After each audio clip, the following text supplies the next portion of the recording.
흥망성쇠는 하나님의 손에 달려 있습니다 라고 하는 제목으로 말씀드리려고 합니다. 지난주에 다윗 정부 초기에 3년 연속 기근이 있었다. 21장 들어오면서 여태까지 했던 시대적 그 사건들에 대한 이야기 말고 여기는 별도로 그 당시에 일어났었던 일을 에피소드처럼 기록하고 있습니다. 그 중에 3년 연속 기근이 있었던 내용을 지난주까지 살펴보았는데, 원인은 사울이 기브온 사람들과 약속했던 그 약속을 깨고 기브온 사람들을 죽였기 때문입니다. 그래서 사울의 후손들을 내달라라고 하는 기브온 사람들의 요청에 따라서 사울의 후손 7을 내주었고, 그리고 이제 처형이 되었죠. 처형된 시신들을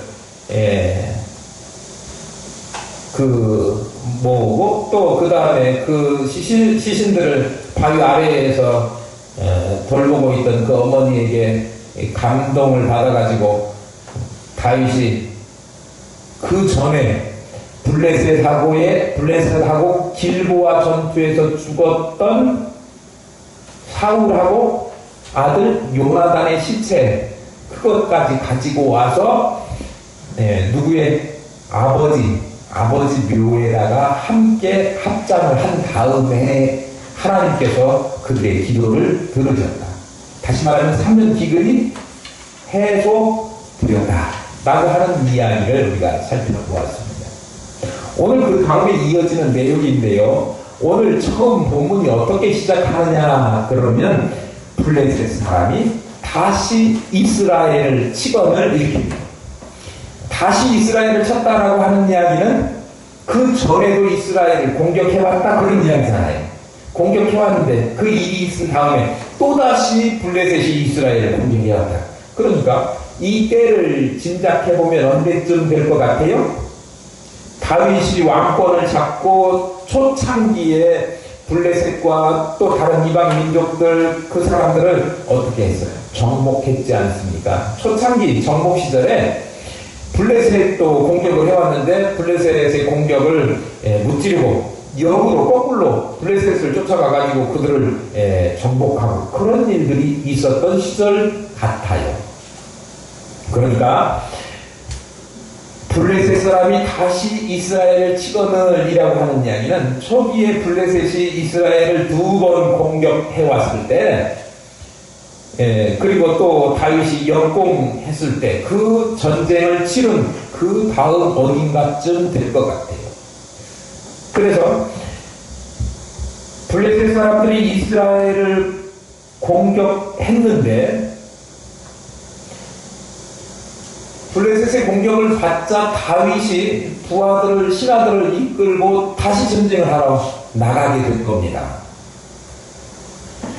그런데 이 전쟁을 하면서 블레셋과 싸워서 이겼던 4명의 사람이 오늘 본문에 소개되는데, 그 중에 첫 번째로 누가 소개되느냐 그러면 아비새가 소개됩니다. 그 상대방 대장이 누구였느냐 그러면 아스비 브놈이라고 하는 블레셋의 키 큰 거인이 적장으로 나왔습니다. 부하들과 싸우러 나갔는데 다윗이 그때 피곤하니까 적장 아스비 브놈이 다윗을 공격하러 왔다. 오늘 성경 본문에 그렇게 기록하고 있습니다. 다윗이 왜 피곤하게 됐을까요? 나이를 많이 먹어서 피곤하게 됐을까요? 그렇게 이야기하는 분들도 있더라고요. 그런데요, 그때 언제라고 그랬죠? 제가 말씀드린 때 이 시점은 우리가 추측해 볼 때 다윗의 왕권을 얻은 초기, 그러니까 그때만 해도 다윗이 한참 때예요. 펄펄 날 때예요. 그러니까 나이가 많이 먹어서 피곤했다라고 하는 말은 좀 설득력이 없고, 오늘 본문을 통해서 보면 블레셋이 다시 그들을 쳐들어왔다는 그랬죠. 그러니까 그 전에 이미 블레셋이 쳐들어와서 그들하고 붙어서 싸움을 한번 했겠죠. 그러니까 전쟁을 치른 다음에 이 피곤이 풀리기도 전에 또 다윗을 향해서 이스라엘을 향해서 블레셋이 공격해 왔었기 때문에 다윗의 심신이 피곤했었다라고 짐작해 볼 수 있겠습니다. 어쨌건 다윗이 피곤하지만 않았었더라면 그 아스비 분업이라고 하는 적장이 다윗을 죽이려고 달려들지는 않았을 겁니다.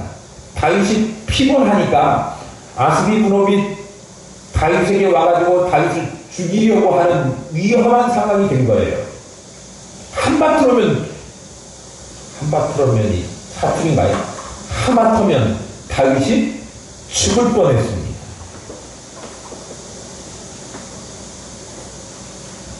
이 대목을 보면서 느껴지는 것은 무슨 내용이냐 그러면 다윗이 피곤하지만 않았었더라도 아마 적장 그가 거인이라고 하더라도 아스비 분업이 함부로 다윗을 죽이려고 접근하지는 못했을 겁니다. 그런데 다윗이 피곤하다라고 하는 것이 아스비 분업에게 알려진 거예요. 적장 아스비 분업이 무게가 300세겔이나 되는 노창을 들고 그리고 새 칼로 무장하고 나왔어요. 그 이유는 다윗을 죽이기 위해서 다윗이 피곤한 틈을 타서 죽이려고 왔던 것입니다. 그는 거인이에요. 노창과 신무기로 무장을 하고 있다고 하더라도 거기 새 칼이라고 나온 것은 신무기라고 하는 얘기예요. 지금 우리가 뭐 칼 가지고 무기가 될까 그렇게 생각하지만 당시에는 철기 문화가 그렇게 광범위하게 퍼져 있던 시기가 아니고 이스라엘에만 해도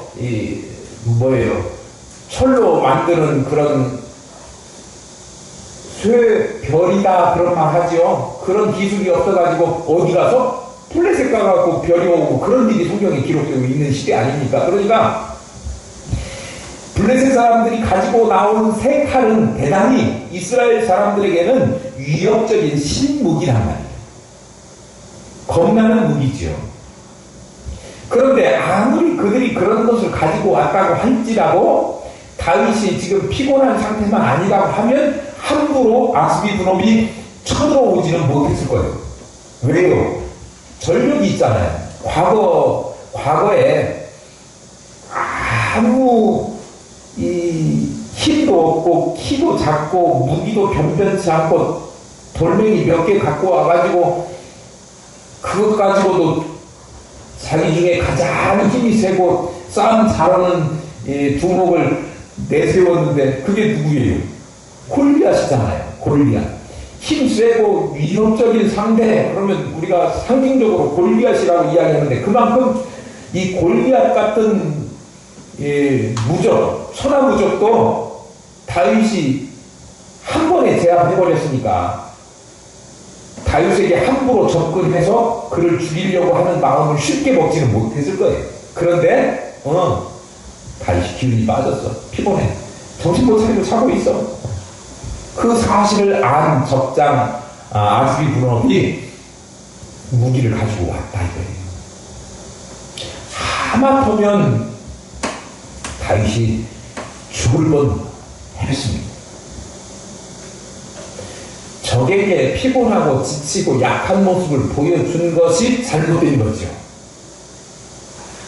역시 우리도 다윗뿐만 아니라 우리도 싸움을 싸워가는 사람들인데 우리는 누구하고 멱살 잡고 싸우는 사람들이 아니라 영적인 전쟁을 치르는 사람들 아닙니까? 영적 전쟁도 똑같아요.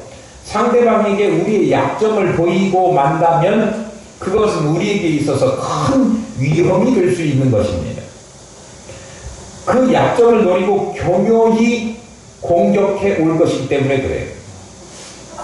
그러니까 우리는 이 약점이 드러나지 않도록 조심해야 되는 거예요. 사람마다 약점들이 다 있지 않습니까? 사람마다 다르긴 하지만 어떤 사람들은 물질로 유혹하면 쉽게 넘어오는 사람이 있어요.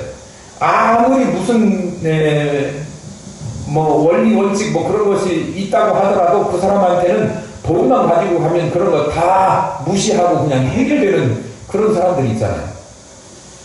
그 사람에게는 물질이 약점이죠. 명예를 좋아하는 사람에게 있어서는 명예가 약점일 것이고, 허영심이 많은 사람에게 있어서 그 허영심 때문에 그 허영심을 부추기면 그 사람을 쉽게 무너뜨리게 할 수 있는 그런 약점이 될 수도 있습니다. 우리가 영적 싸움을 끝내고 주님의 보좌 앞에 쓸 때까지는 이 영적 싸움은 계속될 것인데, 우리 각자마다 이 약점들, 이것을 교묘하게 사단 마귀가 공격해 올 것이, 그렇기 때문에 우리는 스스로가 우리 약점, 자신의 약점이 무엇인가를 잘 파악하고 알아야 합니다. 자신의 약점을 알 때 그것을 노리고 공격해오는 대적의 공격을 막을 수 있게 되는 거죠. 대비할 수 있게 되는 거예요. 물질보다 주님을 더 사랑해서 주님을 포기할 망정 물질은, 돈은 포기 못해, 이런 사람 있잖아요. 돈만 된다고 하면 무슨 일이든지 하고, 돈만 된다고 하면 주일도 예배도 다 잊어버리고, 그렇게 되기가 쉽지 않습니까? 또요, 세상 즐거움, 세상이 주는 어떤 쾌락, 이런 것들을 위해서 오락이나 뭐 이런 것들에 빠져가지고 하나님보다 더 사랑하게 되고, 그러는데 약해지는 약점을 가지고 있을 수도 있다는 얘기예요. 또요, 주님보다 자녀나 가족을 더 사랑할 수도 있고, 신앙생활을 오래 했지만 주님 앞에 내려놓지 못한, 아직도 주님 앞에 내려놓지 못한 교만함과 자만, 이런 것들 때문에 말씀과 영적 거기에 순종하지 못하는 그런 약점도 가질 수 있어요. 그런 것들을 잘 살펴봐야 합니다. 그리고 이러한 약점들이 내 영혼을 좀먹고 대적 마귀에게 공격할 빌미를 주지 않도록 그 약점이 노출되지 않게 조심해야 된다, 그런 말씀이에요. 대적들에게 공격의 빌미를 주지 않기 위해서 사도 바울이 에베소서 6장에서 뭐 하라고 이야기하죠? 사도 바울이 우리에게 하나님의 전신갑주를 입으라, 그렇게 말씀하고 있습니다. 진리의 허리띠를 띠고 의의 호신경을 따시고 평안의 복음의 신 신고 믿음의 방패로 구원의 투구를 쓰고 성령의 검, 하나님의 말씀이죠. 그 말씀으로 무장되어서 그렇게 살아가요. 악한 마귀들이 우리 마음속을 그렇게 살지마, 신앙생활 제대로 하지마, 이렇게 하는 것들 생길 때마다 뭘 가지고요? 나는 믿음의 사람이야, 말씀을 가지고 믿음의 방패를 내세우면서 그것을 막아야 되는 거죠. 악한 마귀들은요, 우리의 약점을 발견하기만 하면 불화한 살을 가지고 우리에게 계속해서 공격해 옵니다. 만약에 우리가 믿음의 방패가 없다고 한다면 그걸 막아낼 길이 없는 거죠. 그래서 대적들에게 공격의 빌미를 주지 않기 위해서 하나님의 전신갑주로 늘 무장하고, 그렇게 하고 있을 때라야 아무리 사단 마귀가 공격을 해온다고 할지라도, 우리를 무너뜨리려고 한다고 할지라도 그것을 극복하고 전진해 갈 수 있게 된다, 그런 말씀입니다. 빈틈을 보이지 마십시다. 믿음 없는 말, 믿음 없는 행동 하지 마십시다. 빈틈이 생기지 않게 해야 된다, 그런 말씀이에요. 엄청난 무게의 창을 소유하고 새로운 무기 칼, 그것을 허리에 차고 나온 거인 아스비 분업, 이가 월등한 상태에 있었고 첨단 무기로 무장을 하고 다윗을 죽이려고 엿보고 있다가 기회다 생각될 때 다윗이 피곤하니까 쳐들어갔어요. 지친 다윗은 절대 그와 함께 혼자 맞서서 싸울 수 없는 상태였었을 것입니다. 당장에 죽을 지경에 놓여 있었습니다. 그때 다윗이 아스비 분업에게 공격당할 때 죽기 직전에 누가 왔습니까? 다윗의 누이인 스루야의 아들 그리고 요압의 동생이었던 아비새가 왔습니다. 그래가지고 아비새가 다윗을 도와가지고 거인 아스비 분호 그리고 이 303개나 되는 큰 창과 그리고 세 칼로 무장한 이 사람을 죽이게 된 거죠. 그리고 한 말이 있어요. 다윗에게 임금님 이제 앞으로는 전쟁에 나가지 마세요. 싸움들에 나가지 마세요. 전쟁에 나가서 싸우는 것이 당시에 사실 임금 왕들이 해야 될 왕들의 임무였지만 그러나 왕이 죽으면 왕의 생명 자체 이것이 나라의 운명과 동일하게 취급되어지는 그런 시대였기 때문에 더 중요한 일이라고 생각해서 왕의 생명을 잃어서는 안 되기 때문에 전장에 나가지 마십시오 라고 하는 요청을 그들이 하게 되는 것입니다. 어쨌든 위기에서 그 압도적인 아스비 분호 적장 앞에서 죽을 뻔했는데 그를 이기고 그를 상대방을 죽이게 된 것이지요. 그 다음에 또 있어요. 거인이자 엄청난 신무기로 무장하고 나온 아스비 분업을 아비새가 쳐서 죽이고 그 후에 또 블레셋과의 전쟁이 고비라고 하는 땅에서 일어나게 됩니다. 이번에도 원래 블레셋 사람들은 신장이 거대하기로 유명한 그런 민족이니까 그 아스비 분업이 죽었어도 거기에는 엄청 큰 또 지도자가 있는 거예요. 이름이 의장부 같아요. 삽이에요. 삽이라고 하는 사람이 또 위협적으로 달려들었는데 그 사람을 누가요?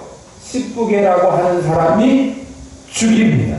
시브게는 다윗의 30용사 중에 한 명이었습니다. 그리고 난 다음에 또 쳐들어와요. 곱에서 또다시 전쟁이 벌어지게 됐는데 그 다음에는 누가 쳐들어왔느냐 그러면 나흠이라고 하는 사람이 쳐들어와요.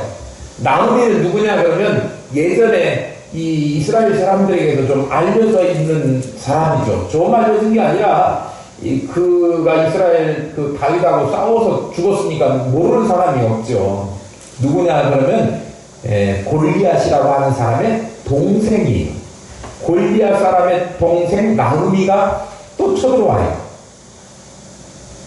동생이라고 하면 형제간은 닮죠. 물론 형제간 중에 어떤 형은 크기도 하고 어떤 동생은 작기도 하고 그러기도 하지만 되게 그들 형제들은 되게 키가 커. 그러면 형제간들이 다 키가 크고 그렇잖아요. 나홈이라고 하는 이 동생이 또 이 이스라엘과 싸우겠다 해가지고 달려들었습니다. 이 나홈이가 전쟁을 할 때 그 사람도 역시 똑같이 골리앗과 같은 무기를 가지고 나왔음을 알 수 있습니다. 19절입니다. 19절에 또다시 블레셋 사람과 곱에서 전쟁할 때에 베들레헴 사람 야레오르김의 아들 엘하나는 가드 골리앗의 아우 나흐미를 죽였는데 그 다음 창자로는 배틀째 같았더라. 배틀자는 그 기구의 틀을 이야기하는 거예요. 배틀째가 작습니까? 큽니까? 방 하나를 가득 채울 수 있을 정도로 배틀체가 큽니다. 커요. 근데 그 나흐미가 가지고 나온 그 창자루가 창이 배틀체 같다라고 하는 얘기는 창이 조그마한 게 아니고 거대하게 보였다 그런 얘기예요. 언제 본 기억 있죠? 골리앗이 다윗하고 싸울 때도 역시 마찬가지로 그가 그렇게 큰 창과 칼을 가지고 왔어요. 자기 형이 가지고 나왔던 무기와 동일한 것을 가지고 왔음을 알 수 있습니다. 그때도 형이 나왔을 때도 이스라엘 사람들이 싸워보지도 않고 겁먹고 벌벌벌 떨고 있었던 이유가 그 장대함에 놀래가지고 나흐미도 역시 너무 커다란 이 신체적인 구조를 가지고 있고 그가 가지고 나온 무기도 이런 보통 사람들이 들고 싸우는 그런 무기가 아니라 배틀체처럼 큰 위협적인 무기를 가지고 왔으니 그 사람 상대할 사람이 이쪽에는 없을 것처럼 보여지는 위협적인 사람이었다고요. 그런데 그도 누가 죽였느냐 그러면 거기에서 일어난 나흐미와 상대에서 싸운 사람은 뭐라고요? 엘하난이라고 하는 사람이다. 이게 세 번째 사람. 그도 죽었습니다. 그 다음에 등장한 사람이 블레셋과의 싸움이 또 일어나는데 그 다음에 등장한 사람은 공교롭게도 지금까지는 이름이 있었는데 이름이 아스비브노 사 나흠이 있었는데 이 사람은 이름이 없어요. 이름이 없는데 신체적인 특징이 아주 한번 보면 잊혀지지 않을 특징을 가지고 있어요. 키가 엄청나게 큰데 거기다 대고 손가락 발가락이 5개씩이 아니고 6개씩인 거예요. 하나에 우리 예전에 보면 우리 친구들 가운데도 이렇게 하나가 이렇게 엄지손가락이 있는데 이렇게 더 나가지고 요즘은 그러면 바로 이렇게 어린애들 수술을 해주잖아요. 그러니까 다지증 있는 사람들을 쉽게 보기가 어려운데 옛날에 저 자라날 때만 해도 그런 수술 같은 것이 쉽지 않고 크면 해준다고 해가지고 놔두면 어린 시절에 그때 국민학교죠. 초등학교 다닐 때 손가락이 이렇게 난 친구들이 이렇게 있어요. 그러면 그 친구들은 왠지 옆에 오면 그럴 이유가 없는데 꺼려져요. 공포스럽고 혐오감이 있는데 하나만 손가락이 더 난 손가락 G자 써가지고 다지증이라고 이야기해요. 다지증 환자예요. 근데 손가락이 한 손만 그런 거 아니라 양손 다 1개씩 더 있고 손가락 계속 10개인데 거기 12개고 발도 역시 하나가 더 있는 거예요. 그러니 그것을 보면 기괴하다 그런 생각을 가지게 되지요.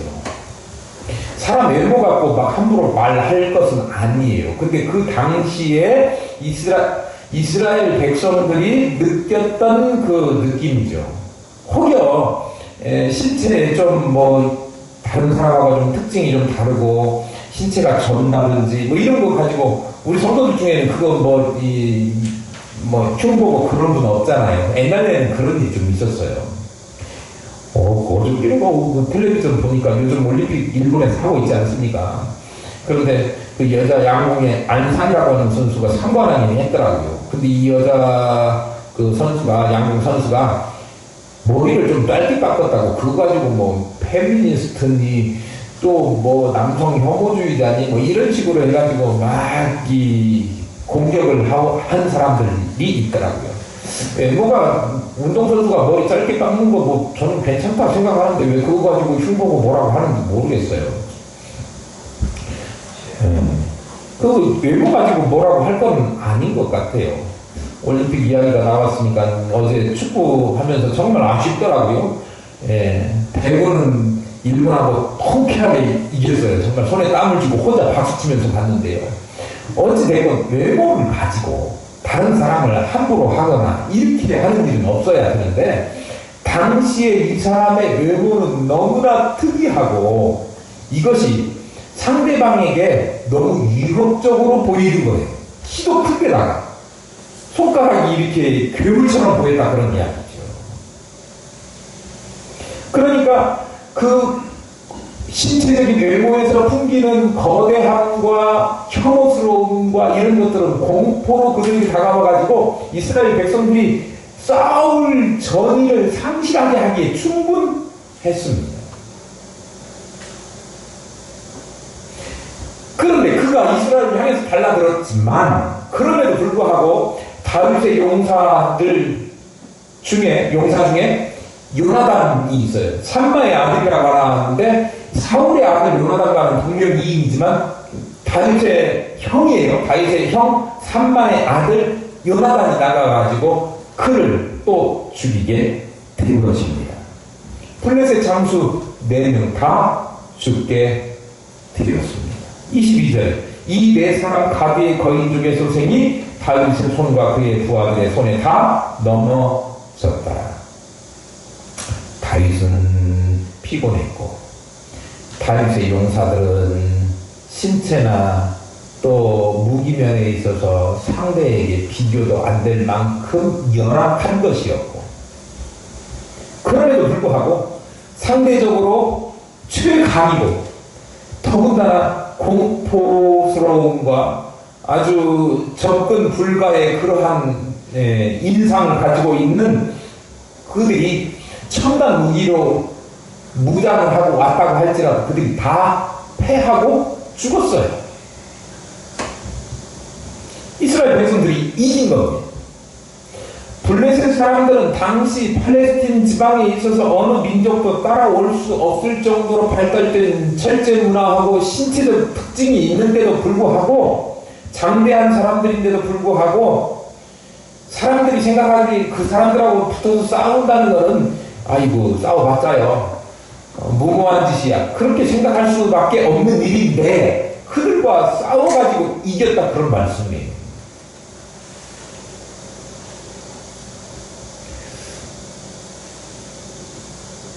다윗은요 블레셋 사람들 앞에 겁먹지 않았습니다. 그가 하나님을 의지하며 나가면 아무리 강해 보이는 골리앗이라고 할지라도 블레셋이라고 할지라도 능 이길 수 있다라고 하는 믿음이 있었기 때문에 그래요. 왕이 되기 이전부터 15살 무렵쯤 돼가지고 그가 뭐 했었죠? 양치는 목동이었지 않습니까? 근데 아버지 신부놈으로 갔는데 이스라엘과 대지중에 있는 장소에 도달하게 되었습니다. 9척이 넘는 블레셋 골리앗, 9척이라고 하면 33cm 뭐 이렇게 하면 한 3m 금방 되는 것 같아요. 넘거나 9척 장수라고 하지 않습니까? 지금 농구 선수 키가 커야 3m 넘는 선수들이 많지 않아요. 근데 거의 없죠. 3m에 육박은 제가 3m 되는 분 3m도 아니고 285 옆에만 가도 머리가 하나 더 있는 것 같더라고요. 제 키가 공개되는 것 같아요. 그런데 3m가 되면 아마 제 2배쯤 돼서 2층 쳐다보는 것 같은 높이일 거예요. 그런데 그런 골리앗 앞에도 주눅들지 않고 그가 하나님의 군대 이스라엘을 모욕하는 것을 듣고 참을 수가 없어서 그에게 싸우겠다라고 자청했고 나가서 골리앗을 단번에 무너뜨려서 싸워 이기게 된 것입니다. 물맷돌 한 방에 상대를 썩은 고목나무 쓰러지듯이 그렇게 무너지게 한 것은 다윗에게 있어서 믿음만 있으면 무엇이라도 당해낼 수 있다. 아니 아무것도 우리를 대적할 마귀는 없다라고 하는 확신을 갖게 했고 블레셋과의 전쟁에서 수많은 대적들과 전쟁할 때 제가 말씀드렸죠. 저는 성경 기록에서 블레셋과 싸워가지고 다윗이 졌다고 하는 기록을 본 적이 없다고요. 없어요. 한 번도 진 적이 없습니다. 한 번도 패배하지 않은 것은 모두 그의 이러한 믿음과 확신 때문에 그가 일어서고 승리할 수 있게 되었다라고 하는 거예요. 우리도요. 싸우다 보면 살다 보면 영적으로 정말 이거는 헤쳐나가기 어려운 싸움이다. 그렇게 생각이 들 때가 있지 않습니까? 예. 우리 힘으로 이길 수 없을 것 같고 헤쳐나갈 수 없을 것 같은 때가 있습니다. 우리의 궁극적인 대적 공중의 권세 잡은 자 사단 마귀는요 우리보다 강해요.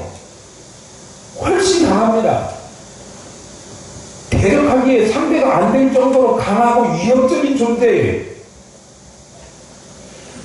그것처럼 우리 성도들에게 다가오는 세상의 문화와 세상의 악한 세력들은 우리가 상대하기에 어려운 상대들입니다. 그런 것 만나면 성도들은 겁부터 집어먹기가 쉽습니다. 그러나 블레셋의 거인 장수들이 믿음으로 무장한 다윗의 용사들을 이길 수 있었습니까? 그렇지 않아요. 믿음으로 무장한 이스라엘 백성들이 블레셋의 거인 장수들 오늘 들어오는 무명의 다지증 그 거인까지도 다 물리쳐서 이길 수 있고 그들은 오히려 모두 죽임을 당하게 되었다라고 하는 거예요. 무슨 말씀입니까? 세상의 악한 사단 마귀 권세 세력들이 우리를 도전한다고 할지라도 우리가 뭐 할 거예요? 이길 거예요. 주님께서 이미 뭐라고 선포하셨다면 내가 세상을 이기었노라 그렇게 말씀하고 계세요. 그 주님이 누구예요? 우리의 주님이고 저의 주님이시죠.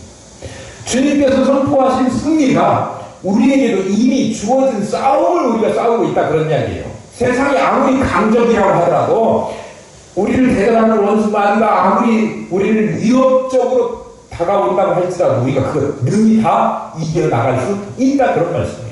우리 지난주에 수요일날 고린도서 강해하면서 우리가 감당할 시험 밖에는 하나님께서 허락하시지 않는다고 했어요. 아무리 강한 것이라고 해도 우리가 능히 주님이 세상을 이겨노라라고 하는 그 선포의 말씀을 붙잡고 나가기만 하면 이기고 남을 수 있는 일밖에 우리에게 당한 일이 없다 그런 이야기예요. 그러니까 때때로 우리가 힘들고 어려워도 어려운 일을 만나고 정말 힘들어 죽겠다 한숨 나오고 뭐 그런 상황이 된다고 하더라도 악한 세상의 세력들이 승승장구하고 거대해 보이는 것들 그것 바라보면서 겁먹고 기죽고 애들 말하는 것처럼 쫄 필요가 전혀 없다는 말씀입니다. 주님을 의지하며 믿는 사람들에게 세상의 악한 세력들이 아무리 덤빈다고 할지라도 우리가 선한 싸움을 위해서 믿음으로 나간다고 한다면 그 어떤 대적도 주님께서 상대해 주신다고 하는 거예요. 우리가 싸우는 게 아니고 우리 배 위에 계시는 주님께서 대신 싸워주시는 그 은혜를 우리에게 덧입혀 주실 것입니다. 힘든 일 만날 게 있지 않습니까? 가정 문제도 그렇고 경제 문제도 그렇고 영적인 신앙의 문제도 그렇고 있지 않습니까? 그래도 그때마다 우리가 절망하고 넘어지고 그러지 말고 기죽지 말고 주님이 날 붙들어 세우시고 함께 하시면 헤쳐나갈 수 있다. 능히 이긴다. 승리하시는 저와 여러분 되시길 소망합니다. 우리가 살펴본 것처럼 다윗의 통치 기간 중에 3년 기근이 있었어요. 그거 한번 다시 돌이켜 보십시다. 이 이야기를 왜 21장에 같이 넣어놨을까? 3년 기근이 있었는데 3년 기근의 원인이 되었던 문제를 해결했지 않습니까? 그러고 나니까 하나님이 그 노여움을 푸셔서 그들의 기근을 없애주셨어요. 그들에게 기근이 생긴 것도 누가 허락하신 거예요? 하나님께서. 그들의 기근을 거두어 가신 것도 하나님께서. 이 세상의 모든 되어지는 일은 하나님께서 하시는 일이다. 그거 가르쳐주고 있는 거예요. 오늘 본문도요. 블레셋과 싸워서 이긴 것이 오늘 다짓증 겁나게 두려운 대상 그도 있고 또 나으미처럼 이미 익히 우리가 이름만 들어도 겁먹을 골리앗의 동생이잖아요. 그런 사람들이 쳐들어왔는데 그럼에도 불구하고 그들을 이겼잖아요. 그들을 다 죽였잖아요. 결국은 악한 마귀 원수 대적은 다 죽습니다. 죽어요. 네. 그런데요. 그 죽인 것이 다윗에게 훌륭한 아비새 같은 군인이 있었기 때문입니까? 훌륭한 군인이 있는 것도 좋죠. 그런데 훌륭한 군인 때문에 그들이 이스라엘이 이기고 적군이 죽었다 그렇게 보지 않아요. 누가 배 위에 계시니까? 하나님께서 그 배 위에 계시니까. 21장은요 그가 알려주려고 하는 거예요. 이 세상에 있는 모든 일들 흥망성쇠 그리고 악한 마귀의 세력들은 패할 수밖에 없고 하나님의 권세 능력이 이 땅을 다 다스리고 하나님의 살아계심만 증거된다라고 하는 사실을 분명하게 드러내 보여주려고 하는 거예요. 오늘 우리 시대에는 무엇을 말씀하시는 거예요? 역시 마찬가지입니다. 오늘날 이 시대에 정말 하나님 섬기는 것 어렵게 만들고 힘들게 만들고 방해하는 그런 일들이 너무나 많이 있잖아요. 물질도 그렇고 세상이 주는 쾌락도 그렇고 이런 것들 많이 있지 않습니까? 영적인 방해들이 많이 있어요. 그러나 그런 것들 우리가 믿음으로 일어서기만 하면 하나님께서 우리는 힘없고 능력 없어도 하나님께서 능력 주셔서 그런 것들 다 능히 극복하고 최후의 승리자로 하나님께서 세워주신다라고 하는 것을 우리에게 가르쳐주는 거예요. 이 말씀 오늘 들을 말씀 우리 마음속에 새기시고 한 주간 살아가시면서 나는 내 뒤에 하나님 있다. 악한 마귀가 나보고 피하지는 않겠지만 내 뒤에 계시는 하나님 때문에 나에게 덤벼들지 못한다. 그런 용기의 마음을 가지시고 믿음으로 승리하시는 저와 여러분들에게 축복합니다.